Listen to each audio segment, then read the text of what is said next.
যেখানেই নির্জন শ্মশান, গভীর জঙ্গল কিংবা জনমানবহীন স্থানে সাধকরা মা কালীর উপাসনা করতেন। সেই গোপন আরাধনায় ধীরে ধীরে বাংলার জনজীবনে প্রবেশ করে, আর কালক্রমে কালী হয়ে ওঠেন বাঙালির ঘরের মেয়ে। কালী তিনি শুধু এক দেবী নন, তিনি সৃষ্টি ও সংহারের চিরন্তন শক্তি, শ্মশানবাসিনী, ভয়ঙ্করী, আবার ভক্তের কাছে অসীম মমতাময়ী জননী।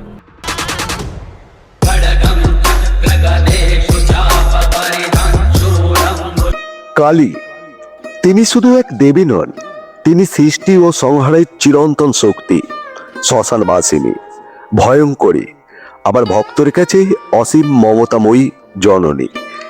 বাংলার মাটি জুড়ে তার আরাধনার যে গভীর ঐতিহ্য, তারই এক অনন্য উদাহরণ পূর্ব বর্ধমান জেলার জামালপুরের মহিন্দর গ্রামের শ্মশানকালী। প্রাচীনকাল থেকে কালী পূজার এক বিশেষ ধারা ছিল তন্ত্র সাধনার সাথে যুক্ত।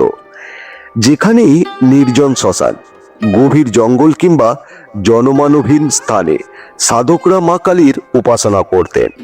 সেই গোপন আরাধনায় ধীরে ধীরে বাংলার জনজীবনে প্রবেশ করে, আর কালক্রমে কালী হয়ে ওঠেন বাঙালির ঘরের মেয়ে, ঘরের মা। মহিন্দরের শ্মশানকালী সেই প্রাচীন তান্ত্রিক ধারারই জীবন্ত নিদর্শন, যার ইতিহাস প্রায় 3 থেকে 400 বছরের পুরনো। জনশ্রুতি বলে এক সময় ভয়াবহ মহামারী দেখা দিয়েছিল এই গ্রামে। সম্ভবত কলেরা গ্রাস করেছিল মহিন্দর গ্রামকে। একের পর এক মানুষ মৃত্যুর কোলে ঢলে পড়ছিলেন। সেই সংকটময় সময়ে এক গ্রামবাসী স্বপ্নাদেশ পান, দেবী কালীর পূজা করতে হবে শ্মশানে। সেই নির্দেশ মেনে পূজা শুরু হয় এবং আশ্চর্যজনকভাবে ধীরে ধীরে মহামারী দূরীভূত হয়। এই অলৌকিক ঘটনার পর থেকে শুরু হয় মা শ্মশানকালীর নিয়মিত আরাধনা।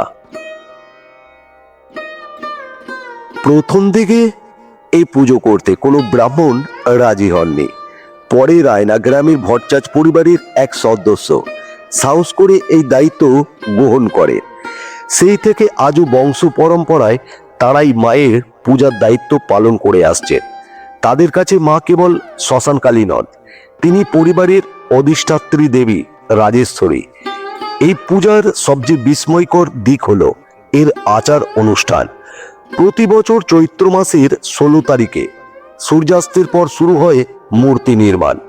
মাত্র 2.5 কোদাল মাটি, তার সঙ্গে হাঁসের ডিম ও মদ মিশিয়ে গড়া হয় দেবীর মূর্তি, যা তান্ত্রিক রীতির এক বিরল নিদর্শন। সন্ধ্যার পর সেই মৃন্ময়ী মূর্তি যেন চিন্ময়ী রূপ ধারণ করে। ভক্তদের বিশ্বাস তখনই মা স্বয়ং অধিষ্ঠান করেন।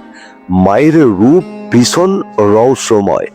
অমাবস্যার মতো কৃষ্ণবর্ণ রক্তপিঙ্গল নেত্র, এলোমেলো কেশ, দিগম্বর রূপ, এক হাতে নরমুণ্ড, অন্য হাতে মদ্য মাংসপূর্ণ পাত্র।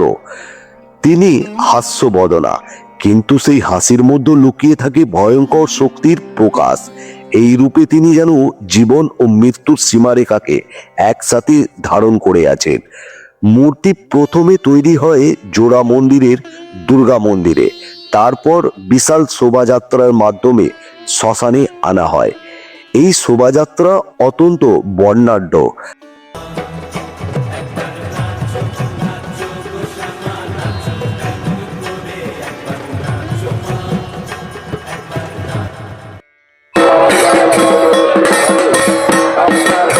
ঢাক, কাসর আর ভক্তদের উন্মাদনা মিলে এক অনন্য পরিবেশ সৃষ্টি করে।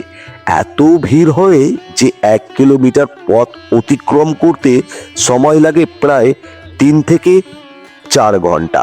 শ্মশানী চিতাকুণ্ডের পাশে খোলা আকাশের নিচে শুরু হয় পূজা। সারা রাত ধরে চলে তন্ত্রমতে নানান আচার। দেবীর ভোগ হিসেবে দেওয়া হয় পুড়িয়ে দেওয়া মাছ, যা স্থানীয় জেলেদের ধরা নির্দিষ্ট পুকুরের মাছ। প্রাচীন নিয়ম অনুযায়ী একবার জাল ফেলে যে মাছ ওঠে সেটি দেবীকে নিবেদন করা হয়। এর ব্যতিক্রম হয় না কখনো। এই পুজো শুধু ধর্মীয় অনুষ্ঠান নয়, এটি এক বিশাল সামাজিক উৎসবও। এই দিনে মহিন্দর গ্রাম যেন নতুন করে প্রাণ ফিরে পায়। দূর দূরান্ত থাকা গ্রামের মানুষ, বিশেষ করে বিবাহিত মেয়েরা বাপের বাড়িতে ফিরে আসেন। গোটা গ্রাম চন্দননগরের আলোকসজ্জায় ঝলমল করে ওঠে।